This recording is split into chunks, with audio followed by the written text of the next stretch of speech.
Bismillahirrahmanirrahim. Assalamualaikum warahmatullahi wabarakatuh.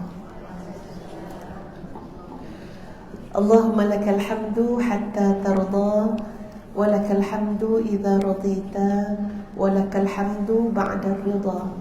Wa usalli wa usallim ala nabiyyina wa habibina wa syafi'ina wa zuhrina Muhammad sallallahu alaihi wasallam wa ala alihi wa ashabihi ajma'in.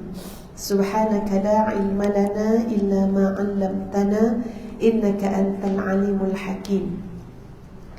Rabbi shrah li sadri wa yassir li amri wahlul 'uqdatam min lisani yafqahu qawli. Rabbi yassir wa la tu'assir wa tammim bil khair, amma ba'd. Apa khabar semua? Alhamdulillah, saya juga sihat beserta dengan demam dan batuk.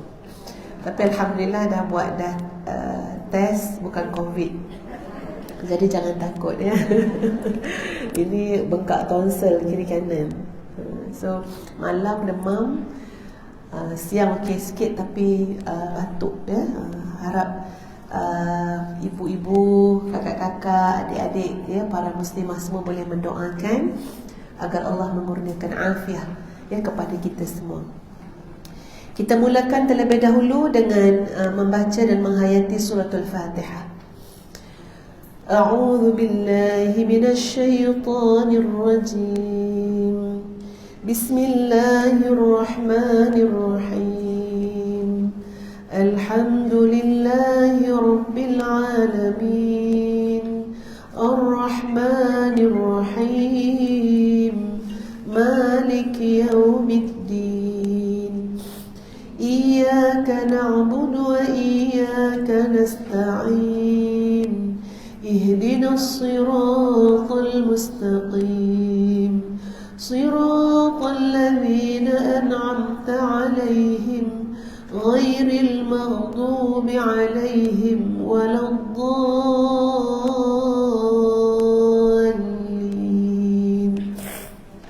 Amin.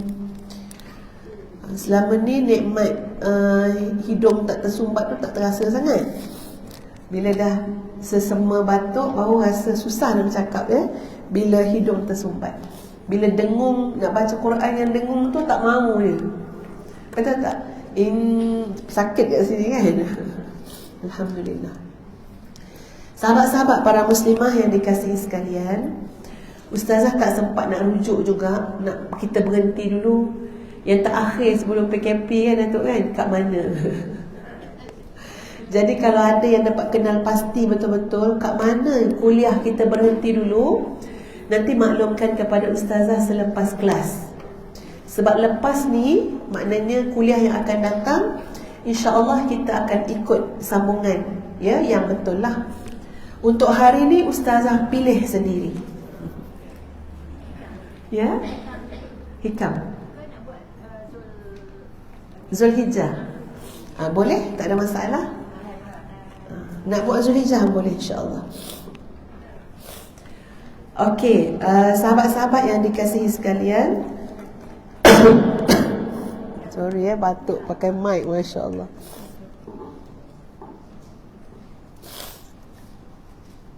Kita nak pasal Zulhijjah insya-Allah. Sana orang lain nak hikam, nak Zulhijjah, yang mana satu? Zulhijjah. Baik.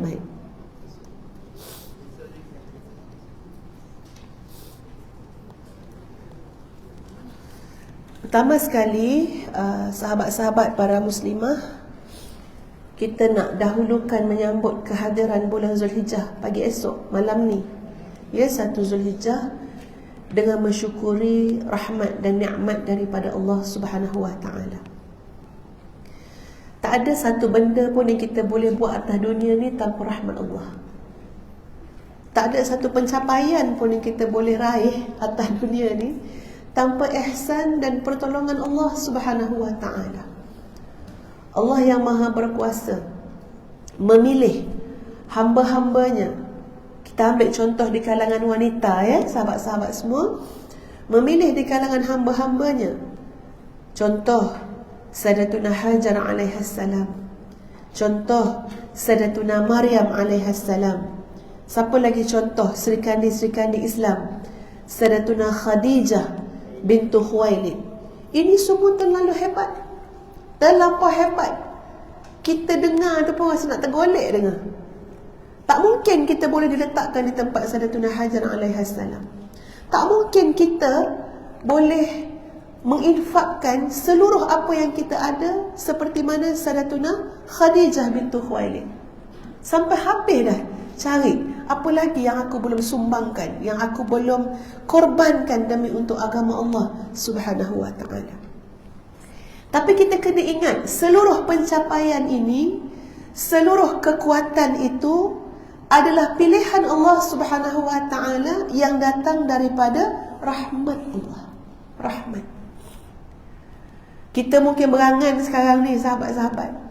Oh, saya nak puasa start daripada 1 Zulhijjah sampai 9 Zulhijjah. Ada yang bercita-cita demikian? InsyaAllah. Ustazah sama-sama bercita-cita nak tarik daripada hari Khamis, tapi batuk, demam. Ya, kena ikut aturan makan ubat, nak datang ceramah. So hari ni tak dapat puasa. Niat lagi insyaAllah, minta sihat hari ni, esok boleh start insyaAllah atas nama 1 Zulhijjah dan terus bawa kepada 9 Zulhijjah. Ya, kita boleh merancang sahabat-sahabat muslimah sekalian, tetapi nak mencapai ni macam mana? Dengan rahmat Allah.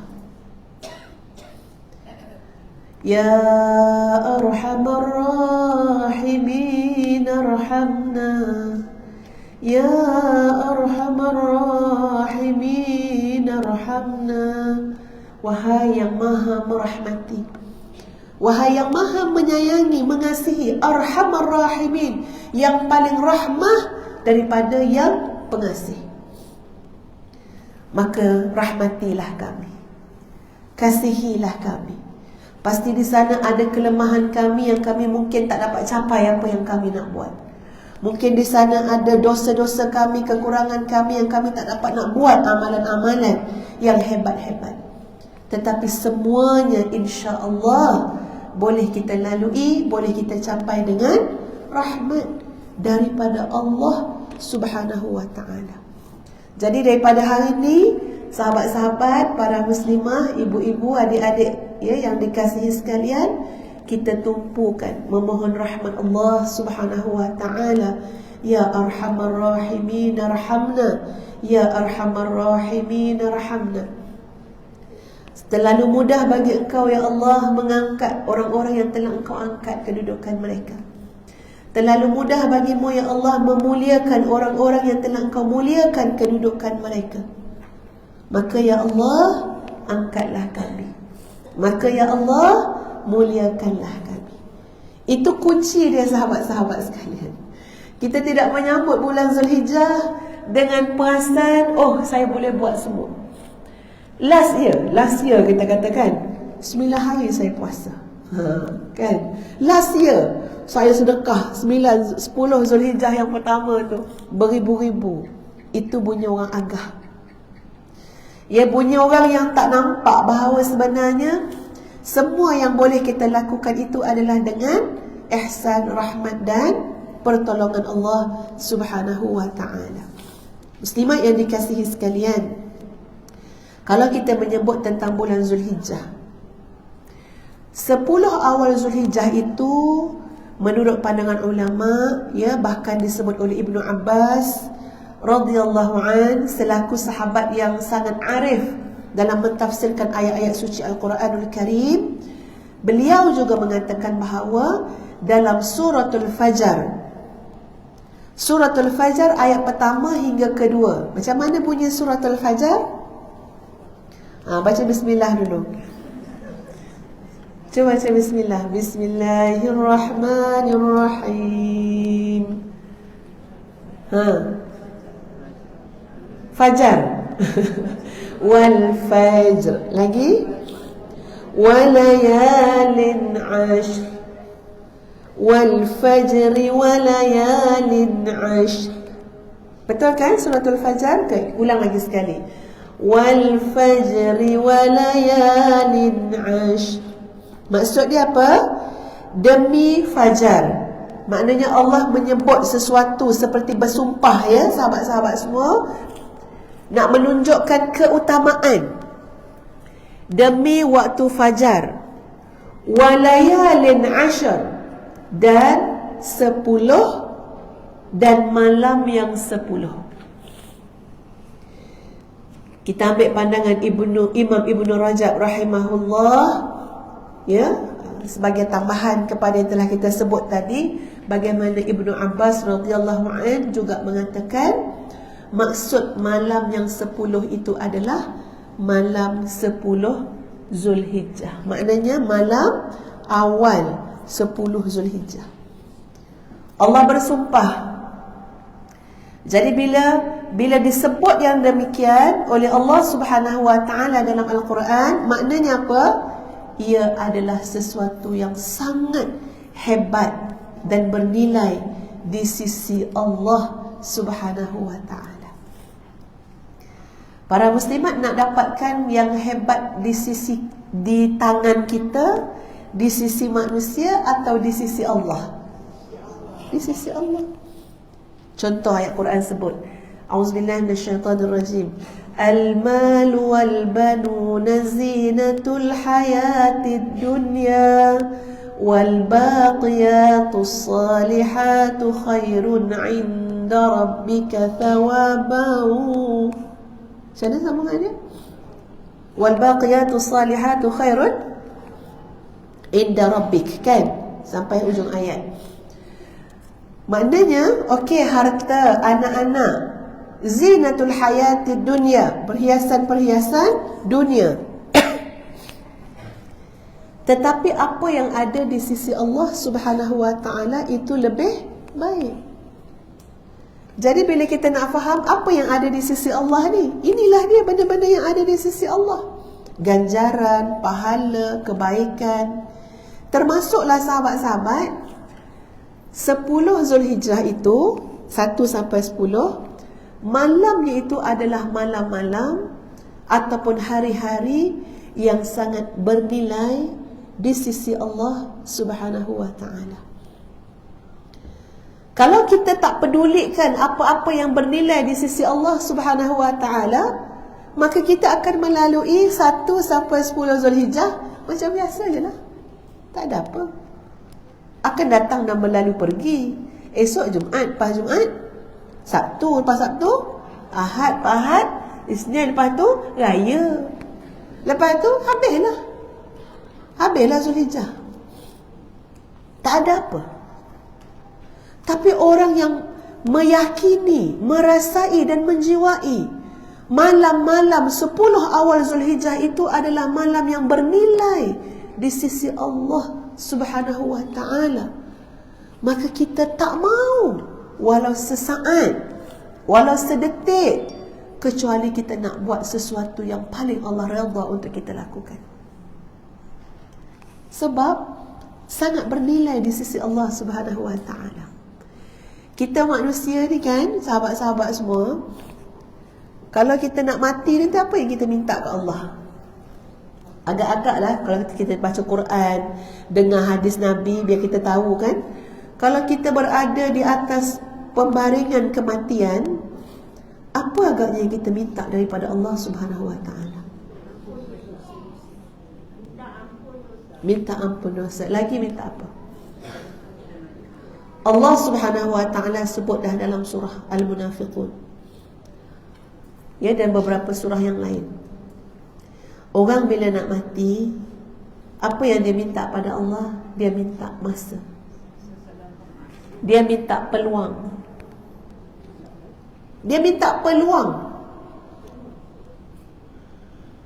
Ya, minta peluang. Apa? Kenapa dia minta peluang? Sebab dia cakap macam ni, Quran sebut, la'alli a'mala salihan tardah, supaya aku dapat buat amal soleh yang engkau redha. Tahu nak mati? Kalau kau bagi aku 2 minit pun, ya Allah, 2 minit tu aku nak buat amal soleh yang engkau redha. Kalau kau bagi 2 jam, 2 jam tu aku nak buat amal soleh yang engkau redha. Itu cerita orang nak mati, sahabat-sahabat semua. Adakah yang dah nak mati sekarang? Ghalibnya lah, alhamdulillah kita masih sihat. Ya, soal umur tu Allah yang tentukan. Tapi alhamdulillah, berapa banyak peluang yang telah Allah berikan kepada kita. Tak cukup dengan Ramadan yang telah berlalu, datang pula hari-hari yang Allah cintai, iaitu Zulhijjah. Zulhijjah. Jangan tunggu atas pembaringan kematian kamu nak 2 minit, kamu nak 2 jam. Sekarang depan kita semua, insya-Allah panjang usia kita, kita dapat menikmati kehadiran bulan Zulhijjah bermula saat maghrib ini, 1 Zulhijjah. Dalam sebuah hadis Nabi SAW, Nabi bersabda, "Ma min ayyamin al-'amalu salihu fihinna ahabbu ila Allah min hadhihi al-ayyam al-'ashr." Faqalu ya Rasulullah, wala al-jihad fi sabilillah. Faqala Rasulullah sallallahu alaihi wasallam, walal jihadu fi sabilillah illa rajulun kharaja bi nafsihi wa malihi falam yarja' min zalika bi syai'in. Kalau kita tengok hadis ni pun kan, ya Allah, ya Tuhan, ya. Apa maksud hadis ni?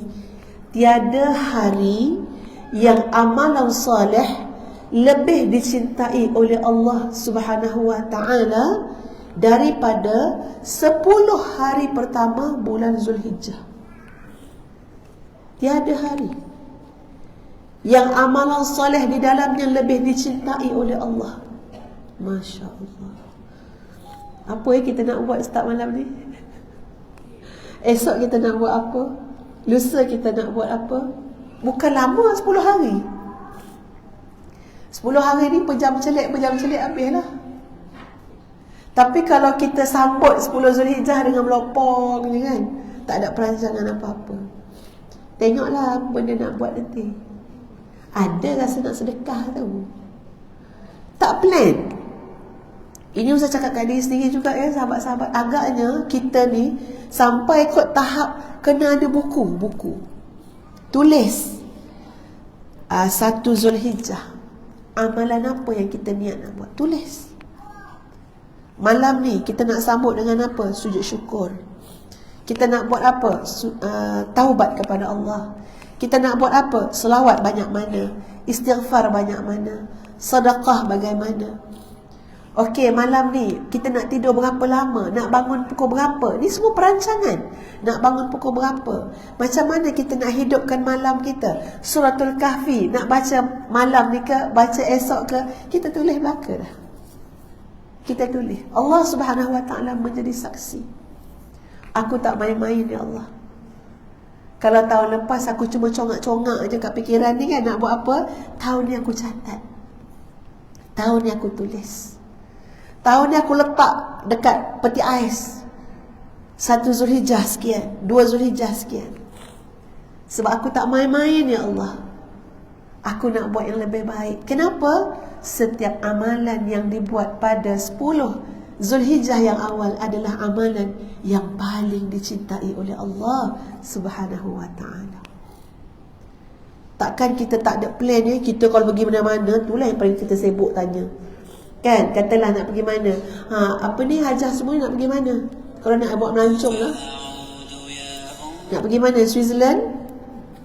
Turki? Katalah pergi Turki 7 hari. Boleh terima tak kalau travel tu cakap, alah pandai kita lah nak buat ke mana? Yelah, tunjuklah jadual. Alah tak apa, jangan risau, kita akan buat best-best punya. Puas hati tak? Kita nak tahu pukul 8 apa dia, pukul 9 apa dia, pukul 10 apa dia, pukul 11 apa dia. Pandai pula kita kan, kalau nak memenuhi selera kita tu kan. Kita nak tengok itinerary dia. Kita nak tahu tidur pukul berapa. Kita nak komen dan nak komplain kalau dia kata pukul 6 pagi dah keluar dah. Sebab tu kita nak tengok. Tengok ya sahabat-sahabat, pandai kan kita. Kalau dalam urusan dunia kita tu sangat smart kita punya kerja. Sangat halus. Tak mungkin Sahabat-sahabat pergi mana-mana kursus, tidak ada jadual.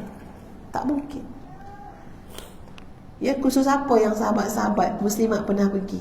Dulu-dululah. Zaman-zaman dulu Biro Tata Negara kan. Lagilah jadual dia.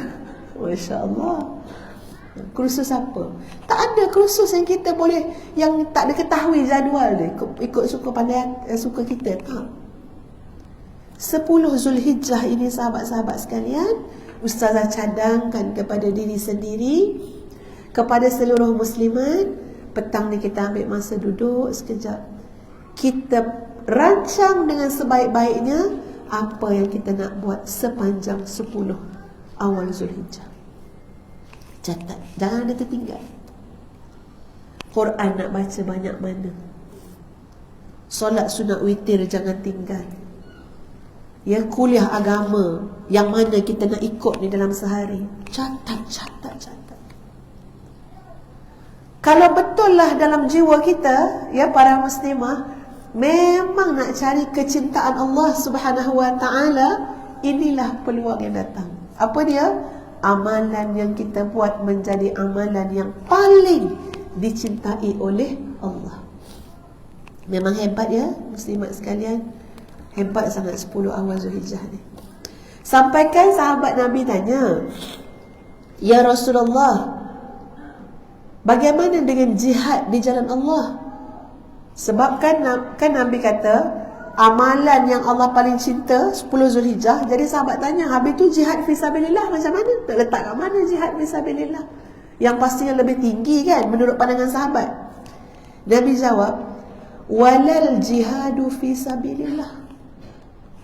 Bahkan tidak juga untuk jihad di jalan Allah, kecuali kalau dia pergi berjihad, dia tak balik dah. Maknanya mati syahid. Maknanya apa dia? Mati syahid tak dapat diatasi. Tapi kalau pergi jihad, balik semula, maka amalan-amalan pada 10 awal Zulhijjah lebih dicintai oleh Allah Subhanahu wa ta'ala. Ini tanda apa sahabat-sahabat? Tanda rahmat Allah, rahmat. Sebab tu kita malu dengan Allah, malu. Nak suruh pergi berjihad, terdaya ke kita? Terdaya tak kita nak pergi berjihad? Ya, terdaya tak nak pegang pedang? Pisau kat dapur tu pun tak terangkat dah. Kan? Parang kat dapur nak potong durian, boleh potong sendiri ke panggil orang lelaki lah rumah? Tak terdaya dah. Jangan kata nak pegang pedang, jangan kata nak pegang senjata, jangan kata nak pergi dekat medan pertempuran. Itu benda yang mungkin terlalu payah. Bahkan tak nampak peluang tu untuk kita kan. Dekat Malaysia ni, kita bukan duduk ke Afghanistan, kita bukan duduk Palestin. Tapi rahmat Allah yang maha luas, maka bukan jihad fisabilillah semata-mata. Kamu duduklah mana? Putrajaya, Lembah Kelang, Selangor, Kota Baru, Kuching Sarawak, Zimbabwe, London, Eropah. Dapat tak 10 awal Zulhijjah? Dapat. Boleh tak kita dapat ganjaran amalan yang paling dicintai Allah? Boleh. Dengan apa? Buatlah amalan-amalan salih. Masya Allah, subhanallah. Allah Al-Barur Rahim, Allah yang maha baik, yang maha pengasih. Maka diberikan peluang seluas-luasnya kepada kita untuk beramal soleh. Muda cara muda, tua cara tua. Sehat cara sehat, sakit cara sakit. Orang kaya cara orang kaya, orang susah cara orang susah. Buatlah segala amal. Pada 10 awal Zulhijjah, itu akan menjadi amalan yang paling dicintai oleh Allah Subhanahu wa ta'ala. Dalam satu riwayat yang lain, Nabi SAW bersabda, "Ma min amalin azka 'inda Allah 'azza wa jalla wa la a'zamu ajra min khairin ya'maluhu fi 'ashril adha." Tadi yang mula-mula hadis tadi sebut amalan yang paling Allah cintai. Sekarang riwayat ni pula sebut amalan yang paling suci di sisi Allah Subhanahu wa ta'ala, yang paling bersih. Makna kata bila sebut amalan yang paling suci, Allah nak terima tak amalan tu? Terima. Tidak ada amalan yang lebih suci di sisi Allah Subhanahu wa ta'ala, wala a'zamu ajra, dan tidak ada amalan yang lebih besar pahalanya di sisi Allah Subhanahu wa ta'ala daripada kebaikan yang dikerjakan pada 10 hari Zulhijjah. Masya Allah. Pendek kata kan muslimat, kita ni kena fokus betul lah 10 Zulhijjah ni kan, 10 awal Zulhijjah ni jangan disibukkan dengan urusan dunia, jangan disibukkan dengan urusan makhluk, jangan disibukkan dengan masalah-masalah hidup. Ya, yang menguji kita ni banyak. Nikmat pun boleh menjadikan kita sibuk. Ujian juga boleh menjadikan kita sibuk. Betul tak sahabat-sahabat? Bukan nikmat saja boleh jadikan kita sibuk ya. Yelah, kereta 10 mahu tak sibuk. Ya. Barang kemahnya berpeti-peti mahu tak sibuk. Setiap minggu nak kira cukup ke tak. Pakai tidak nak tengok puas hati. Sibuk. Betul tak? Bukan, tapi kita kena ingat, bukan nikmat saja yang menjadikan kita sibuk. Ujian hidup juga menjadikan kita sibuk. Sibuk apa? Sibuk mengeluh. Sibuk apa? Sibuk meratap. Sibuk apa? Sibuk membincangkan tentang ujian demi ujian demi ujian. Amal solehnya tak ada. Sibuk komen takdir Allah Subhanahu wa ta'ala. Betul tak sahabat-sahabat? Masa kita dilatah oleh kesibukan itu. Padahal lebih baik kan kalau kita ambil Al-Quran banding kita mengeluh. Sebab itu ini adalah satu cabaran kepada kita, wahai para muslimah sekalian, termasuk diri ustazah sendiri. Apa cabarannya? Ya Allah, berilah aku khusyuk untuk 10 hari Zulhijjah ni, ya Allah, khusyuk. Supaya fikiran aku tak terganggu. Ya, supaya hati aku tidak terganggu. Aku nak membulatkan hatiku, fikiranku, jiwa ragaku untuk melakukan amalan yang engkau cintai dan engkau redai. Betul ya sahabat-sahabat sekalian? Kalau tak, macam-macam lah, sibuk segala benda dalam kepala, dalam fikiran, dalam hati. Sudahnya terlepaslah 10 hari Zulhijjah, ya, yang dinanti-nanti oleh orang-orang saleh sebagai pesta ibadah, karnival ibadah. Tapi untuk kita sama saja seperti mana hari-hari yang lain. Muslimin, muslimat yang dikasihi sekalian, ya, kita tengok 2 hadis tadi. Yang pertama menunjukkan tentang amalan yang paling Allah cintai, dan yang kedua amalan yang paling amalan yang paling suci di sisi Allah Subhanahu wa ta'ala. Sekarang timbul soalan, kita nak buat amalan apa ustazah? Kita nak buat amalan apa? Baik, kalau tanya ustazah, para muslimah sekalian, jawapan ustazah yang utama adalah ya, betul puasa, tapi ada lagi yang lebih awal daripada itu, iaitu bagaimana kita menyiapkan hati kita untuk menyambut Zulhijjah. Persiapan hati. Macam rumah nak nyambut tetamu. Ya, kita nak sambut tetamu, rumah tu kita bersihkan tak? Bersih. Ya, tak mungkin lalang-lalang kan kak, kita biar. Ya, kotoran, bau busuk, bau hapak, bergelimpangan najis-najis, tak mungkin. Tetamu nak datang. Tetamu Zulhijjah, sahabat-sahabat sekalian, nak datang, tak mungkin kita nak sambut dengan hati yang busuk, dengan dosa-dosa yang masih lagi membelit diri kita, kita terbeban dengan dosa-dosa tersebut. Maka benda paling afdal, paling utama, kita nak menyambut nikmat yang datang berupa bulan Zulhijjah, khususnya pada 10 awal Zulhijjah ini. Apa yang kita nak sediakan? Kita nak menyediakan hati yang bersih. Macam mana nak bersihkan hati? Istighfar dan taubat kepada Allah Subhanahu wa ta'ala. Masya Allah, hidup ni sahabat-sahabat sekalian, Kadang-kadang buntu tu, kalau kita pernah melalui macam-macam keadaan, buntu yang tak dapat jumpa jalan nak keluar, tetapi jalan itu dibuka dengan istighfar. Pernah tak berlaku macam tu? Ya. Yang kita rasa sakit kepala-kepala nak fikir masalah anak lah, masalah harta lah, masalah hutang, yang kita tak tahu dah nak cakap apa dah, tak ada perkataan nak cakap, tak ada keluhan lagi nak keluar, rasa tertutup rapat. Kadang-kadang manusia ni Allah uji dia, tapi Masya Allah sinar tu boleh tembus dengan apa? Astaghfirullahalazim. Astaghfirullahalazim. Betul tak? Kita rasa, ya Allah, aku ni tak didik anak elok-elok. Sekarang aku tengok macam mana kesan daripada pendidikan yang selamba je dulu, yang tak betul-betul didik anak mencintai Allah dan Rasul. Ya Allah, aku ni banyak buat salah, aku ni banyak buat silap. So sekarang kita berhadap dengan kesan daripada kesilapan-kesilapan kita. Masya Allah, sakit tuan-puan, pahit, ya, stres, tertekan, depression, semua ada.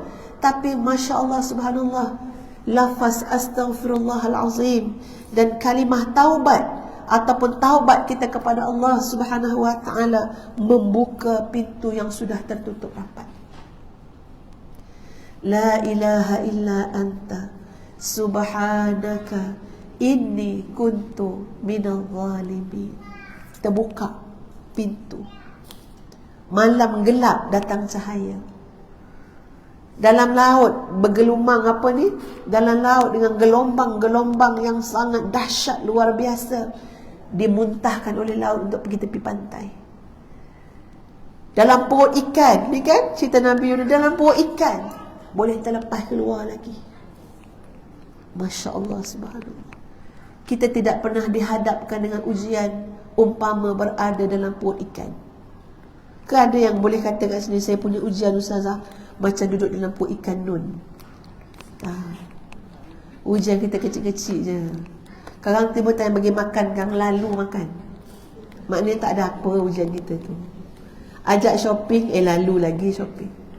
Tak ada apa. Bukan sampai macam duduk dalam perut ikan nun. Tapi hatta ujian sesempit-sempitnya, dalam gelap perut ikan, dalam gelap lautan, dalam gelap malam, dimuntahkan di tepi pantai dengan barakah, dengan wasilah. Hamba ini memohon ampun kepada Allah Subhanahu wa ta'ala dan mengakui bahawa aku telah menzalimi diriku sendiri, dan mentauhidkan Allah Subhanahu wa ta'ala. La ilaha illa anta subhanaka inni kuntu minal zalimin. Banyakkanlah hari ini sahabat-sahabat semua baca la ilaha illa anta subhanaka inni kuntu minal zalimin, supaya kita ditolong dan dipimpin oleh Allah Subhanahu wa ta'ala untuk buat amalan yang paling Allah redha, khususnya sepanjang 10 awal Zulhijjah. Sudah nampak sahabat-sahabat nak buat apa ni?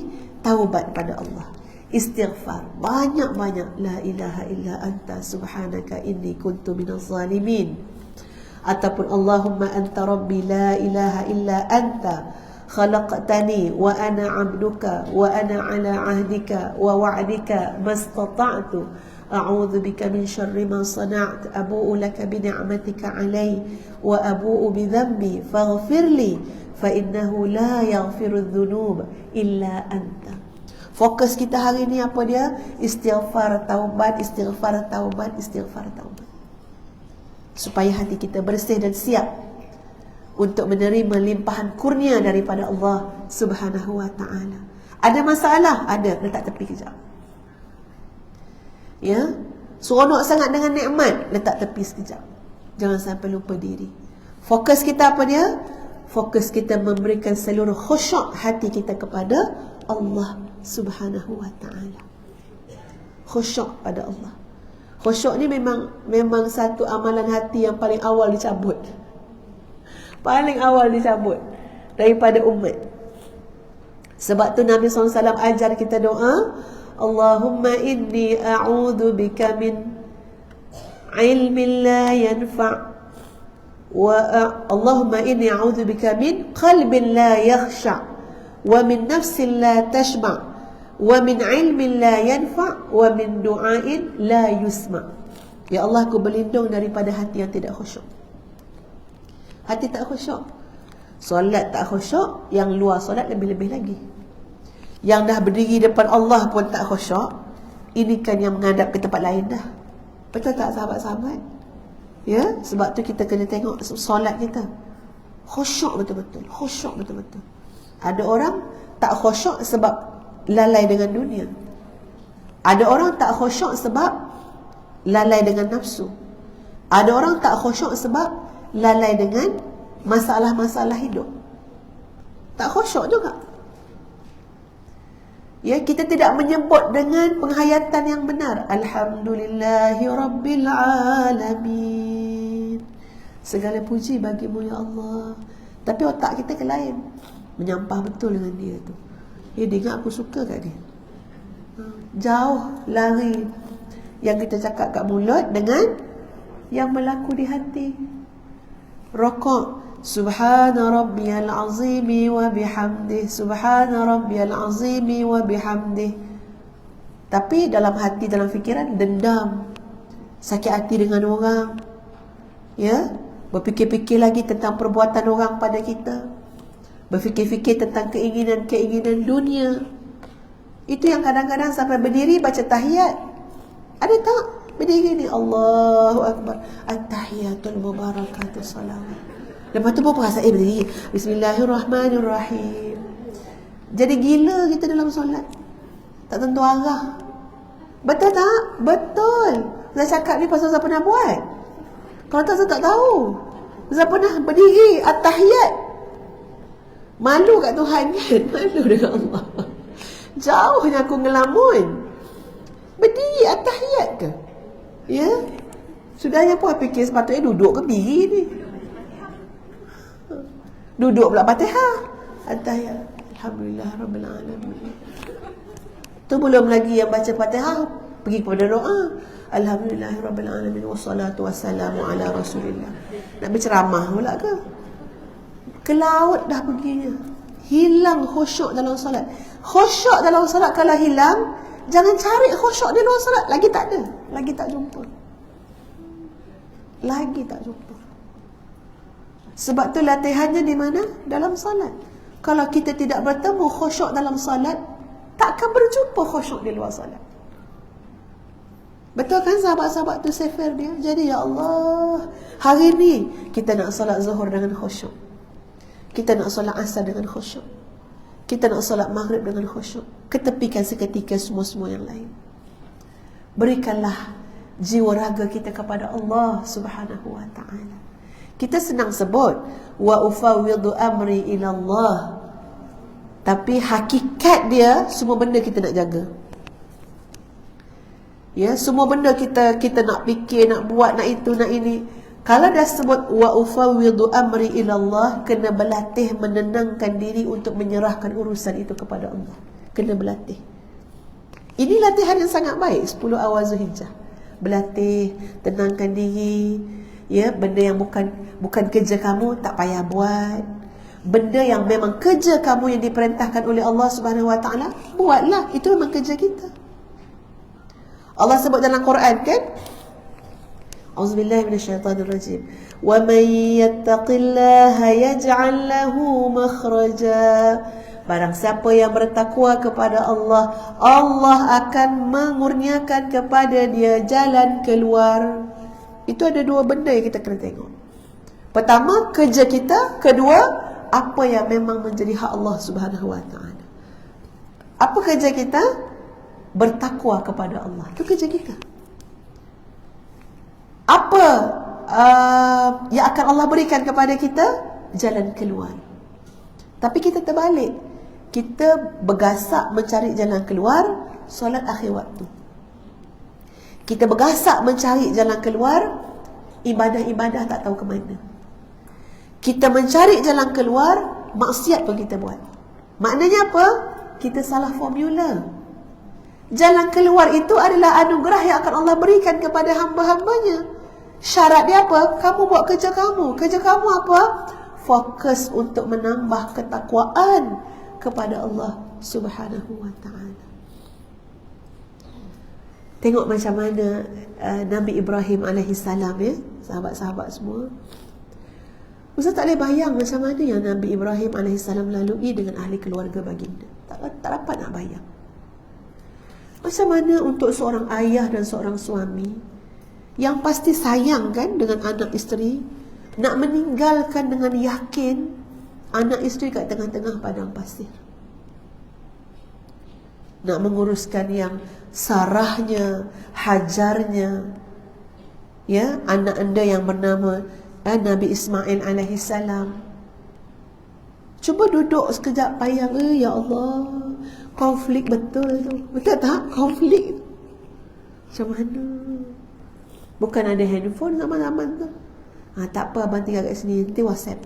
Tak boleh. Kok boleh WhatsApp tak lagi? Macam mana? Siang risau, malam lagi risau. Tengah gelap lagi risau, sejuk risau, panas lagi risau. Itu lumrah kan manusia.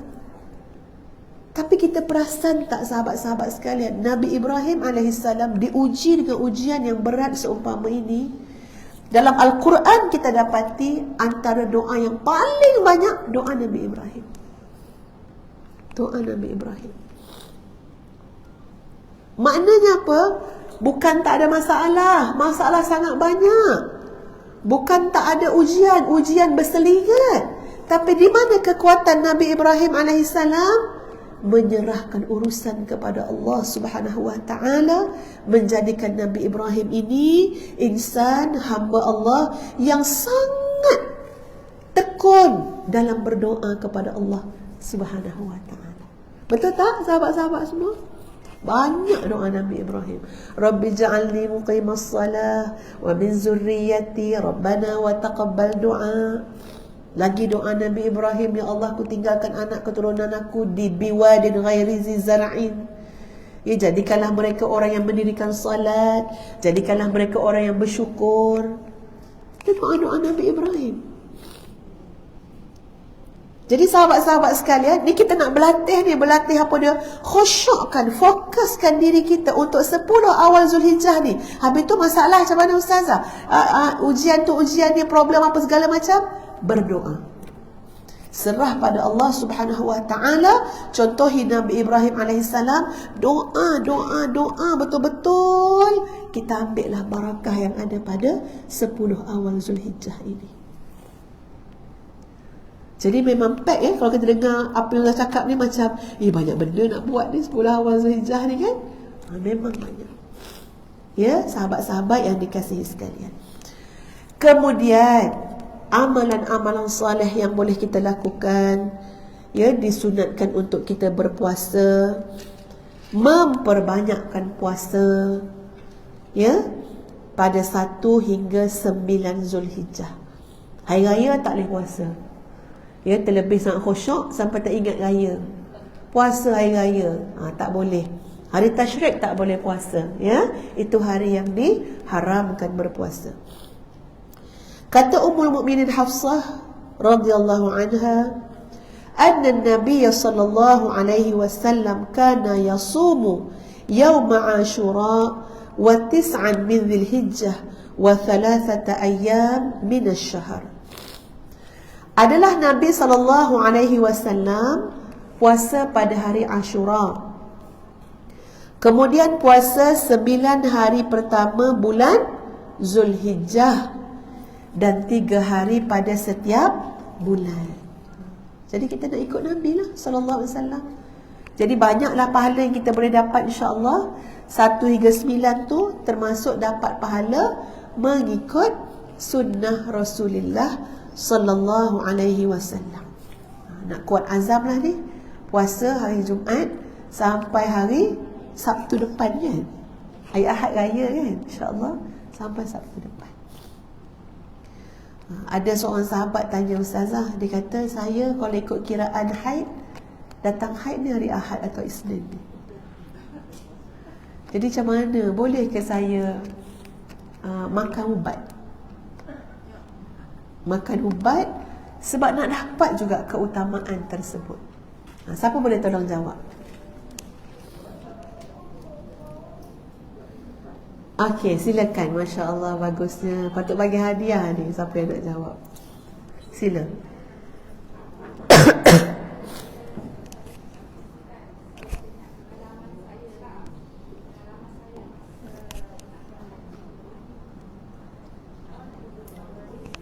Tak dengar sangat, boleh kuat sikit.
Baik. Alhamdulillah. Terima kasih sangat. Ya, jawapan yang sangat baik. Maknanya sahabat kita tadi mencadangkan bertawakal kepada Allah Subhanahu Wa Taala dan Allah menentukan segala yang terbaik.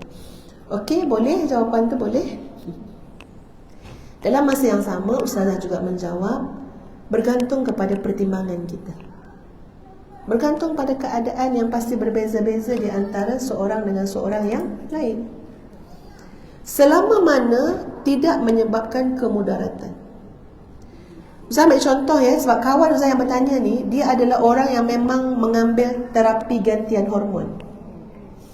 Maksud ambil terapi gantian hormon ni memang atas ubat. Memang ambil ubat, maknanya berhenti makan ubat, lepas 4 hari haid akan datang. Lepas tu sambung balik makan ubat, okeylah, habislah haid kan, ya. Jadi untuk orang macam ni, dia teruskan saja makan ubat, tidak berhenti yang 5 hari tadi, itu tak ada masalah apa-apa, haid dia takkan datang. Sebab dia mengambil, maknanya dah dengan pil gantian hormon. Faham maksud Ustazah? Itu pertimbangan masing-masing. Selama mana tidak memberikan kemudaratan kepada kita. Tapi kalau orang muda yang tak pernah dengan ubat-ubat hormon ni, tiba-tiba nak menganjakkan dia punya haid, itu dia kena ambil pil hormon ya tuan-puan, untuk adjust. Itu semua akan menyusahkan. Sebab bila kita nak adjust kita punya period, dia punya circle tu kan, itu bukan boleh start dengan sehari 2 hari. Itu ambil masa. Maka kita boleh simpulkan, dikhawatiri akan ada kemudaratan. Tak payahlah. Jadi bendanya sangat subjektif. Masing-masing fikir sendiri. Tengok keadaan masing-masing diri sendiri. Ya? Itu termasuklah, terpakailah dalam orang yang nak bulan Ramadan, tak nak datang haid ke apa kan. Tengoklah, ikutlah keadaan masing-masing. Sebab setiap wanita tu dia ada dia punya aturan period dia sendiri. Betul kan Datuk kan? Ya? Jadi pulang. Orang yang dah nak menopause, kejap datang, kejap tak datang, tak tentu harah apa semua, dia boleh ambil pil hormon untuk apa? Untuk betulkan balik, supaya sistematik, tak menyusahkan dia dari segi ibadah. Itu bantuan teknologi kan, ya, untuk memudahkan. Jadi itu terpulang. Cuma yang penting kita kena faham bahawa ibadah tu luas. Maksud Ustazah, kalaupun kita dalam keadaan haid, hanya ada beberapa ibadah saja kita tak boleh buat, tapi di sana ada puluhan ribuan ibadah lagi yang boleh kita buat. Ya, dalam haid tak boleh puasa, tapi boleh tak nak jamu orang buka puasa? Boleh. Boleh tak nak masak untuk orang puasa? Boleh. Boleh tak nak sedekah? Boleh sangat. Orang kata nak 1000 daya, tak nak 1000 daya. Itu yang pertama, puasa.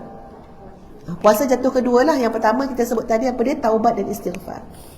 Yang ketiga adalah memperbanyakkan takbir,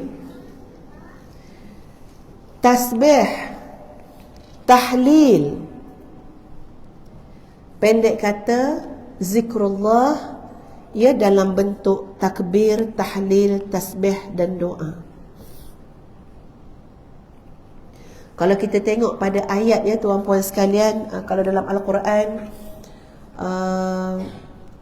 dalam bab haji kan banyak sangat disebut bila kamu dah menyempurnakan, dah buat sekian-sekian amalan, hendaklah kamu membesarkan Allah. Hendaklah kamu membesarkan Allah. Maknanya satu kunci yang kita kena ingat adalah Allah nak kita membesarkan Allah Subhanahu Wa Taala. Boleh jadi pada bulan-bulan yang lain kan muslimat, kita ni cakap je Allahu Akbar, tapi kalau tengok kepada hidup kita itu melambat-lambat benda lain besar. Macam-macam benda lain lebih besar. Sakit kepada kepala kita ni sebab apa? Sebab ada yang lebih besar memberi pengaruh kepada hidup kita daripada Allah Subhanahu Wa Taala. Jadi kan masya-Allah subhanallah, dalam bulan Zulhijjah ni sahabat-sahabat sekalian, banyakkan bertakbir, bertasbih, bertahlil. Ya, sama ada Allahu Akbar kabira, walhamdulillahi kathira, ataupun kita baca subhanallah wa bihamdih, subhanallahil azim, subhanallah wa bihamdih adada khalqih wa ridha nafsih wa zinata arsyih. Baca tasbih, tasbih, tasbih. Maknanya perhatian kita tu apa dia? Kepada Allah Subhanahu Wa Taala, kurangkan kepada makhluk. Kalau sebelum ni banyak nak tengok apa yang orang buat kan. Sedang sekarang nak tengok IG, tengok Facebook. Nampaklah. Boleh bagi masa tu setengah jam tengok. Oh, dia ada baju baru. Oh, dia sekarang kat London. Oh, dia. Kita kurangkan. Sebab apa? Itu hanya menambah kekaguman kita kepada makhluk. Kayanya dia, tengok kagum dengan makhluk. Padahal siapa yang maha kaya? Allah huwal ghaniyul hamid, yang maha kaya lagi maha terpuji. Tapi hati kita banyak terhijab. Sebab apa? Terlalu banyak lalu lintas makhluk. Sebab apa? Kita tak jaga pandangan. Siapa tak jaga pandangan memang azab lah. Penat. Ya, penat tak berhenti. Siapa jaga pandangan, itu pintu masuk pada hati ya tuan-puan. Siapa jaga pandangan, urusan hati dia lebih mudah berbanding dengan orang yang tidak menjaga pandangan. Jadi 10 awal Zulhijjah ni, tolong jaga pandangan kita supaya kita asyik bertakbir, bertahlil, bertasbih, bertahmid, memuji Allah Subhanahu Wa Taala. Dan yang ketiga, sahabat-sahabat sekalian, ini bagi yang berkemampuan, iaitu menunaikan ibadah haji. Ini mestilah ini kemuncak lah yang paling besar ni. Untuk yang berkemampuan, untuk yang memang terpilih. Ada tak yang nak pergi haji ni, yang masih lagi belum pergi? Ustazah punya sahabat akan pergi 3 hari bulan. Maknanya masih boleh lagi lah ya. Terlalu besar ya sahabat-sahabat sekalian. Keutamaan tak boleh buat kat luar negara, boleh. Tapi jangan sampai yang dalam di tempat kita ni ya, kita tak raikan. Kalau tanya yang afdal, afdalnya di tempat sendiri. Ketika mana di tempat sendiri tu ada yang memerlukan. Jadi sahabat-sahabat kena tengok masa sempat lagi ya, nak menunaikan ibadah korban kan ya. Dengan tahfiz ustazah pun boleh, di mana Fas pun boleh, dan banyak lagi tempat-tempat terpulang ya. Dia sebenarnya ini bukan, korban ni bukan cerita bisnes ya. Siapa yang membisneskan ibadah korban ni, siapa tak tahu nak cakap apa. Yang membisneskan ibadah korban ni, tak tahu nak cakap apa. Korban ni ibadah. Kita bantu orang untuk mempermudahkan urusan ibadah orang. Jangan kita mengambil keuntungan daripada menolong orang untuk beribadah. Betul tak? Sebab tu kalau kami tak kisah. Tak apa, nak buat dengan orang lain, buat dengan orang lain. Yang penting kita dapat buat ibadah. Sebab apa? Kita pun tak ada nak ambil keuntungan apa-apa. Mana yang mudah bagi setiap sahabat, setiap muslimin muslimat buat ibadah tersebut. Percaya, rasa mudah nak suruh kami yang uruskan, boleh, silakan. Sebab ini bukan cerita mendatangkan apa-apa keuntungan. Tak ada. Kita nak mudahkan orang untuk buat ibadah. Boleh faham sahabat-sahabat semua? Yang penting kita dah bertanya kan, ibadah apa nak buat ni yang Allah cintai sangat ni. Inilah yang tak ada pada bulan lain, korban. Yang tak ada pada bulan lain, haji. Jadi yang special, yang tak ada pada bulan lain tu, jangan tak buat, kena buat. Puasa, insyaAllah ada pada bulan lain. Sedekah, insyaAllah ada pada bulan lain. Tapi yang nama ibadah korban, tak ada. Ibadah haji, tak ada. Cuma tak boleh nak pergi haji, cari jalan lah. Ingat orang ini adalah musim haji ni. Ya, doakan mereka, sedekah untuk mereka, insyaAllah.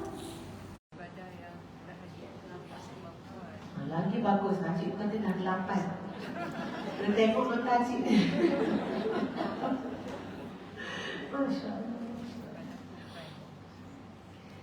Yang seterusnya, tak tahu ke 8 ke 6 ke 5, ialah memperbanyakkan seluruh bentuk amal saleh, termasuk berbakti kepada ibu bapa, menyambung tali persaudaraan, silaturahim, melaksanakan amar ma'ruf nahi munkar, membaca ayat-ayat suci Al-Quran dan sebagainya. Segala bentuk amal soleh. Bila sebut amal soleh, ada yang bersifat hablum minallah dan hablum minannas. Dengan manusia, dengan Allah. Dua-dua ni kena jaga. Ya, terutama yang melibatkan ibu bapa kita, kaum keluarga kita. Masya Allah, sahabat-sahabat, usah cadang ya. Kita ramai nak balik kampung kan, raya haji ni. Baliklah sebagai seorang dermawan. Ya.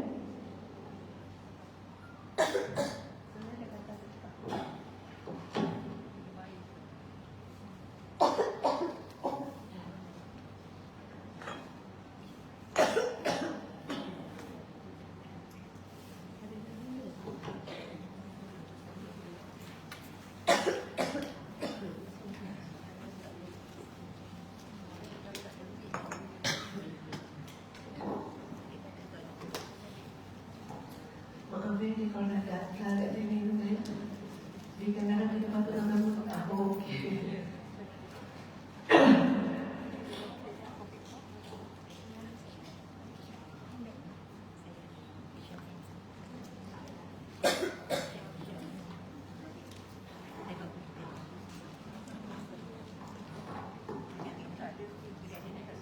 Okey, Ustazah nak cadang balik kampung sebagai seorang dermawan. Apa maksud?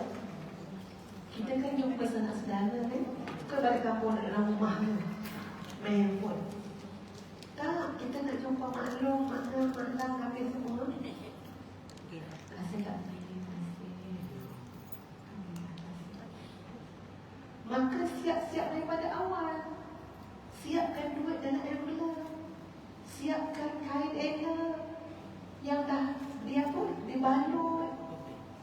Tolonglah jadi orang yang sentiasa berminda nak bagi pada orang. Bukan nak minta orang bagi. Kalau muda-muda dah ada macam tu punya sikap, Masya Allah, lapang rezeki. Ini balik kampung buat beg dia. Banyak tak tu, tambah 2 beg, tambah baju di hapun tu. Betul tak? Baju raya cuma basah tak pada raya haji. Dia mikir dia je. Orang lain satu beg tu beg apa? Sedekah. Kain jela ada, keropok ada, kek batik ada, kek buah ada. Fikiran apa? Aku nak spend duit RM500 untuk sedekah tu. Nak balik di maklum, bukan selalu jumpa. Ya, mungkin jumpa setahun 2 kali. Takkan kita tak rasa malu ke kita jumpa dengan orang sedara mara kerabat kita yang dengar cerita dia orang Putrajaya ni, anak buah dia ni. Tapi salam kosong. Kita tak rasa malu. Patut kita rasa malu. Punyalah afdal, aulanya untuk kaum kerabat ini kita sambung. Semua suka hadiah. Semua suka. Betul tak? Nabi sebut tahadu tahabu. Kamu saling memberi hadiah, kamu akan saling mengasihi. Jadi dia ustazah cakap awal-awal, pada dia sendiri. Zaku nak balik kampung insya-Allah 2 hari sebelum kan, 3 hari sebelum. Siapkan. Kita dah boleh jangka insya-Allah nak jumpa siapa. Jangan bertemu ni dengan tangan kosong. Kita murah hati. Kita memberi menggembirakan mereka. Bukan selalu pun, setahun sekali. Gembirakan mereka. InsyaAllah tuan-puan sekalian, semuanya akan termasuk dalam amalan yang Allah cinta. Amalan yang sangat suci di sisi Allah Subhanahu wa ta'ala. Sebab ini juga adalah amalan yang melibatkan hablum minan nas, hubungan kita dengan manusia. Fikir, siapa yang kita nak bagi hadiah ya? Bahkan kita ni sebenarnya para muslimat, sebab Nabi SAW memang galakkan wanita di bersedekah kan. Kita biasakan dalam baik-baik kita yang besar ni, memang sudah ada 2-3 item untuk hadiah. Selalu kan, biasa. Maknanya jumpa orang kamu benda kan, kita rasa malu berpisah tanpa memberi apa-apa. Kita dah biasakan macam tu, kita pun ada dia nampak ni. Apa dia? Dia ada dia nampak ni, apa dia? Keletek, apa dia? Tapi kita tu memang tahu dah, dalam beg kita mesti ada 5-3 barang. Ikutlah berapa banyak barang pun, ya, yang munasabah masuk dalam beg. Yang kalau kita bertemu dengan kawan, bertemu dengan sesiapa, perpisahan kita dengan mereka tidak dengan tangan kosong. Boleh? Sahabat-sahabat semua. Selalu pernah lah juga kan. Benar sekali macam ni. Ustazah malu jumpa dengan suami kepada seseorang. Bukan jumpa orang tu, suami dia. Sebab isteri dia suka memberi kat Ustazah. Suka memberi. Isteri dia pernah postkan kat Ustazah hadiah, ya. Tapi kita ni terima kasih kan. Kita pun yelah, mungkin Ustazah boleh cakap orang sibuk lah, apalah kan. Tapi sekali bertemu dengan suami dia, jadi bila dia cakap isteri bikin salam, Ustazah rasa tak berpada untuk Ustazah cuma cakap sampaikan salam balik kat dia. Rasa macam ni, ya Allah, tak boleh. Tengok nampak apa benda aku nak bagi. Ya tak ya, ada tasbih yang paling saya sayang sahabat-sahabat semua. Dalam beg kecil yang paling sayang juga. Dia susah nasib beg kecil, dia boleh tak tasbih, boleh tak banyak wangi, mana. Dan sahabat saya tahu orang sayang benda dia tu lah. Dia dah lama kat saya. Tapi sebab dia tengok dalam beg tak ada benda nak bagi, jadi nak tak nak Ustazah pun keluarkan benda tu, cakap dengan suami dia, ini hadiah Ustazah pada isteri dia. Ini memang Ustazah guna pakai tasbih ni, ada harga juga tasbih ni, beg tu ada harga juga. Ustazah bagi tu. Semenjak daripada hari tu kawan dah beritahu, lain kali mesti ada benda lain nampak, supaya tak ada sampai habis nanti benda-benda yang baik. Bagi kau Ustazah pernah buka cincin dia tu, ingat lagi masa tu jumpa sahabat sama belajar kat Jordan, tapi tak ada benda nak bagi. Tapi terkejut sebab jumpa, dah bertahun tak jumpa dia. Ya Allah, rindu sangat dia. Masa tu ada pakai cincin berlawan. Dan tengok tangan dia pun sama saiz. Saya buka kat sini, saya pakai kat dia. Tapi lepas beberapa bulan dia tunjuk kat Ustazah, dia dah menemukan cincin tu dekat mana tak Palestin ke apa. Dia kata biar pahala kita dapat benda. Jadi sahabat-sahabat kita memang kena ada rasa demikian ni. Kita rasa malu lah kalau berpisah orang tak bagi apa. Suara yang kuat. Pokok pangkalnya, kalau kita memang nak buat kebaikan dan amal soleh, Allah akan haluskan jiwa kita, pemikiran kita untuk kita tahu apa yang kita nak. Tapi kalau Allah tak bantu orang ataupun tak bantu kita, kita tak nampak apa benda, tak nampak salah kita apa, tak nampak apa yang patut kita buat. Sebab apa? Gelap. Allah tak buka dia terang. Tapi cuba Allah buka pintu hati kita, kita sentiasa nampak kesalahan ini. kita sentiasa nampak kelemahan dan kehinaan kita. Kita sentiasa nampak ada banyak amalan yang aku belum buat daripada amalan yang aku dah. Bukan duduk beritahu, nak buat apa lagi, buat belaka dah ni. Kita nampak. Padahal tadi dah cakap dah benda-benda yang saya cakap kan, ada benda kita belum buat kan. Lihat balik kampung, mak tak payah masak, saya nak masak.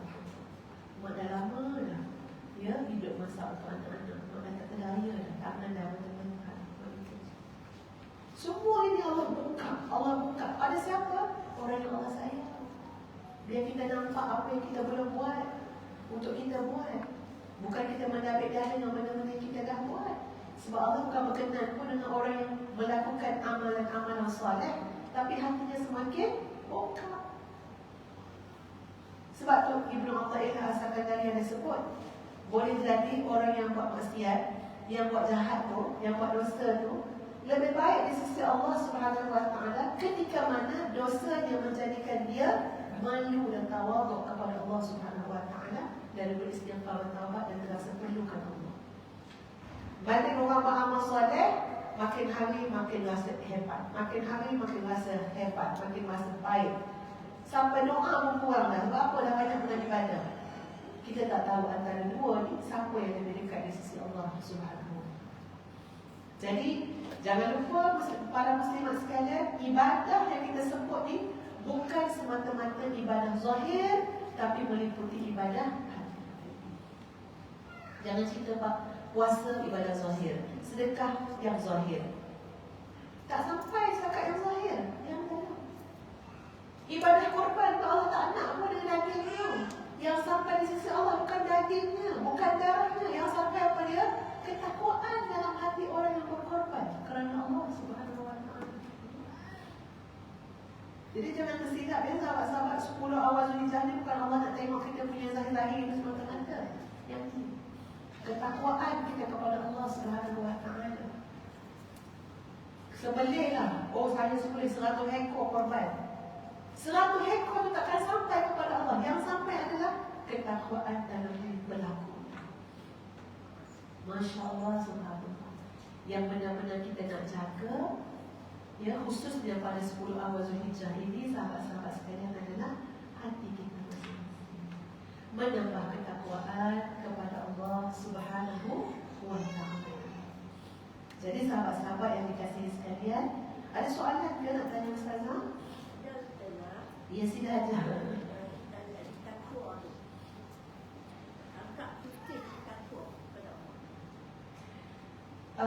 Takwa ni daripada perkataan taqi, ya, takwa maknanya yang kita boleh faham dengan mudah, maknanya berhalus ataupun cermat, hati-hati. Sebab setiap sesuatu ni dia ada sempadan dia. Yang Allah suka, yang Allah tak suka, yang halal, yang haram, yang amat Allah suka, yang Allah benci. Ada berlaku semua itu. Sebab itu tak mungkin sampai kepada tahap takwa kalau kita tak tahu, tak belajar. Ya, takwa. At-taqwa hahuna. Takwa itu kat sini. Tengok cerita seorang wanita zaman Imam Ahmad. Dia menjahit. So dia jual hasil jahitan dia. Ya. Bayangkan dia boleh sanggup berjalan jauh untuk cari imam ni sebab nak tanya hukum. Dia tanya macam ni, saya menjahit, kemudian saya jual hasil jahitan saya dengan harga yang sama, walaupun suasana saya menjahit itu berbeza. Contoh, katakan jahit baju, jual dengan harga RM30. Tapi ada baju tu saya jahit siang hari, ada baju tu saya jahit di bawah hanya cahaya bulan yang sama-sama. Mana kata dari segi kualiti hasil jahitan, pasti hasil jahitan pada waktu malam tu tak sama banding pada waktu terang siang. Jadi saya risau kerana saya menjual dengan harga yang sama pada kualiti yang berbeza. Tuan-tuan, tak ada orang nak peduli bab-bab macam ni kecuali orang yang bertakwa. Tak boleh risau. Siapa orang tahu masa bulan terang ke matahari ke apa. Kita lagi lah orang tanam nak untung, semua benda kita nak nafikan. Walaupun dekat hati tu ada perasaan macam boleh ke ni, boleh ke ni. Boleh lah, boleh. Asalkan untung. Sebab hati kita tidak benar-benar bertakwa kepada Allah Subhanahu Wa Taala. Tengok macam mana ibu kepada Imam Sufyan Ats-Tsauri. Maknanya cakap dengan anak, kamu ni pergi belajar, okey tak pelajaran kamu, okey tak hafazan kamu, okey tak fahaman kamu, kefahaman kamu. Kalau tak okey, cakap dengan ibu balik.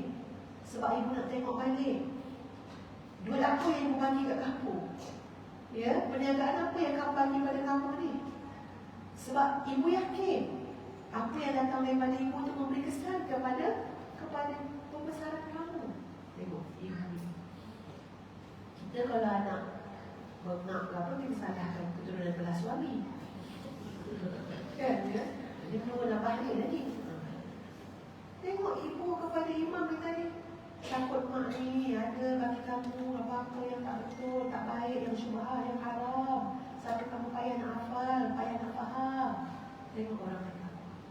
Selalu nampak diri dia, kesalahan dia, nampak jalan untuk perbaiki, untuk islah, untuk orang bertakwa. Jadi orang bertakwa ni dia kena duduk dalam, dia kena banyak pergaulan dengan orang-orang yang bertakwa juga, yang soleh. Kena cari sahabat yang macam tu. Apa yang nak bagi contoh macam kawan. Itu contoh. Tak ingat dah.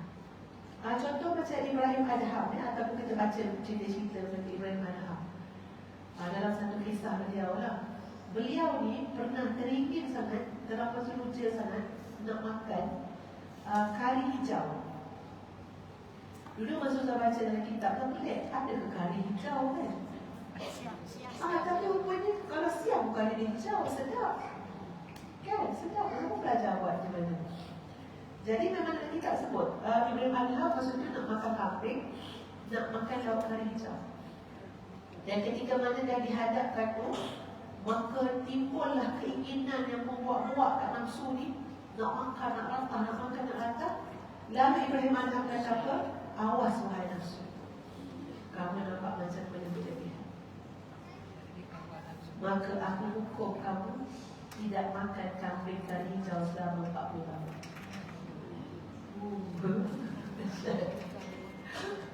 Kita 4 jam je lah. Tak esok cari lah kari hijau apa dia. Tak boleh, nak mampu kita. Cuba 40 tahun. Sehinggalah maknanya makan tu bukan dengan gelora nafsu. Maknanya makan dengan rasa bersyukur kepada Allah SWT. Kalau dengan rakus tu, jangan. Nanti kau ni, nafsu ni, maksudnya Ibrahim Adham kata macam tu lah. Nanti kamu ni nafsu akan berlebih-lebihan daripada perkara ni. Bila aku ikutkan. Bila kita baca cerita-cerita macam ni, kita boleh buat perbandingan dengan kita. Kita memang hari-hari tanya nafsu lah. Nak makan apa hari ni? Siap dah sudah. Thailand masakan Thai dah, Western dah. Apa lagi? Habis semua negara kita. Kita memang luar biasa. Lepas tu semua kena yang dekat kita. Tak kita luar biasa. Orang Arab tak makan pedas. Kita makan pedas. Tawar pun makan. Tawar pun sedap. Pedas pun sedap. Kering pun sedap. Ada orang nak makan berkuah dia. Kering tak nak. Kita kering pun sedap. Berkuah pun sedap. Masya Allah. Allah uji kita dengan selera. Kita panggil selera. Sebalik tu apa dia? Nafsu. Okey, sahabat-sahabat semua. Ya. Bagi soalan tu, bagi aspek korban, macam mana kita nak lakukan takwa? Okey, Ustazah ada juga catatan kat sini korban, supaya korban ni barakah. Korban yang membawa keberkahan dalam hidup. Pertama, syarat dia adalah ikhlas kerana Allah Subhanahu Wa Taala. Kadang-kadang ibadah korban ni sebab biasa sangat. Dia dengar kan maknanya sangat dah orang suruh korban, dia tak ada. Dah saya tanya orang korban, korban dah satu. Ambil dah itu bahagian. Nampak semalam ke apa ke kan dia. Dia dah email dia tanya tu. Jadi benda tu tak apalah. Mungkin pada permulaan dia macam tu je lah. Tapi lepas tu sekarang kita nak korban nanti, kita betul-betul ya Allah. Terima kasih ya Allah, syukur. Kau gerakkan macam-macam cara nak bagi aku ni berkorban. Dengan mak dia tak berhenti-berhenti telefon kan. Ambil lah satu-satu lagi dah. Ya kan? Jadi kita bersyukur pada Allah. Allah datangkan macam-macam sebab supaya kita dapat menunaikan ibadah korban. Jadi kita ikhlaskan ibadah tersebut kerana mengharapkan keredaan Allah Subhanahu wa taala. Ya Allah musliman, dahlah Allah yang bagi kita nikmat. Nikmat yang tak terhitung. Wa in ta'udu ni'matallahi la tuhsuha. Kalau kamu hitung nikmat Allah daripada kamu, takkan terhitung. Nak bagi RM400 je satu bahagian, katalah RM700 satu bahagian. Itu pun kita rasa payah. Padahal nikmat yang Allah Subhanahu wa taala bagi kepada kita tak ada banyak. Jadi biar masa kita melaksanakan ibadah korban itu dengan keinsafan, ikhlas sebagai apa? Bersyukuri nikmat Allah kepada kita. Apa ni? Ustaz tanya ustazah. Okey, mana duit korban? Ustaz tanya ustazah. Apa yang ada jual lepas? Kenapa bagi ustaz duit korban RM1,400? Kambing seekor. Ustaz kata sampai hati korban kambing. Sampai hati korban kambing dia tu. Korban yang lembu, tak padan dengan nikmat Allah bagi. Lepas tu, okey lah. Itu korban lembu. Korban lembu, RM5,600. Seekor lembu. Di Malaysia, sebab di Malaysia RM5,600 seekor lembu. Kita bukan lembu kecil, kita nak bukan lembu tulang ni. Lembu daging. Biar sampai hasrat yang sebenar kan, kita nak bagi pada. Jadi kadang-kadang ada orang yang kena sindir kita, perli kita, ingatkan kita. Jangan pula sakit hati.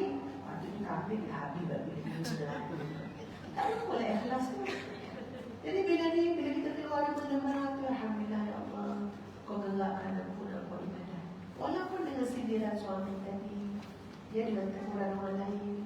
Sebab kau nak yang terbaik, lebih baik untuk hamba. Alhamdulillah.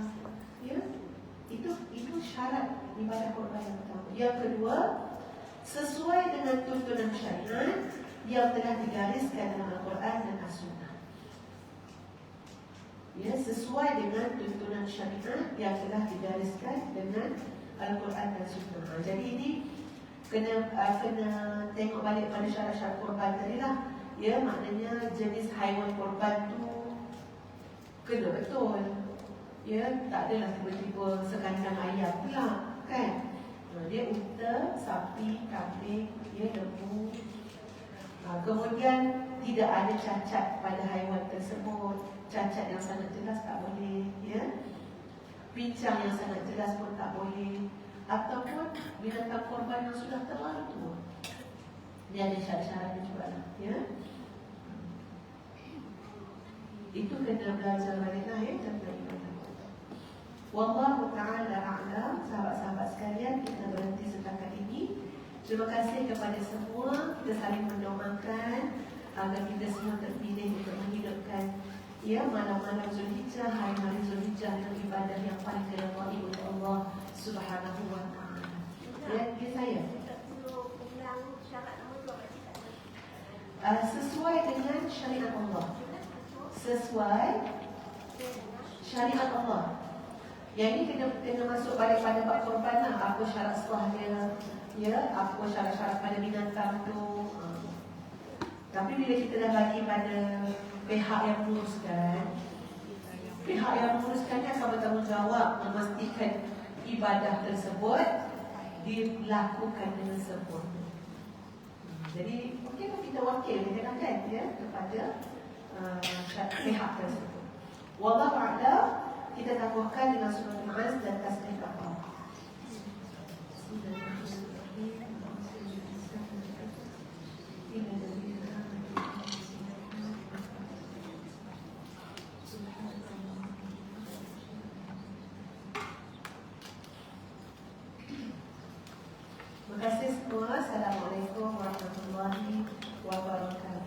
Waalaikumsalam warahmatullahi wabarakatuh.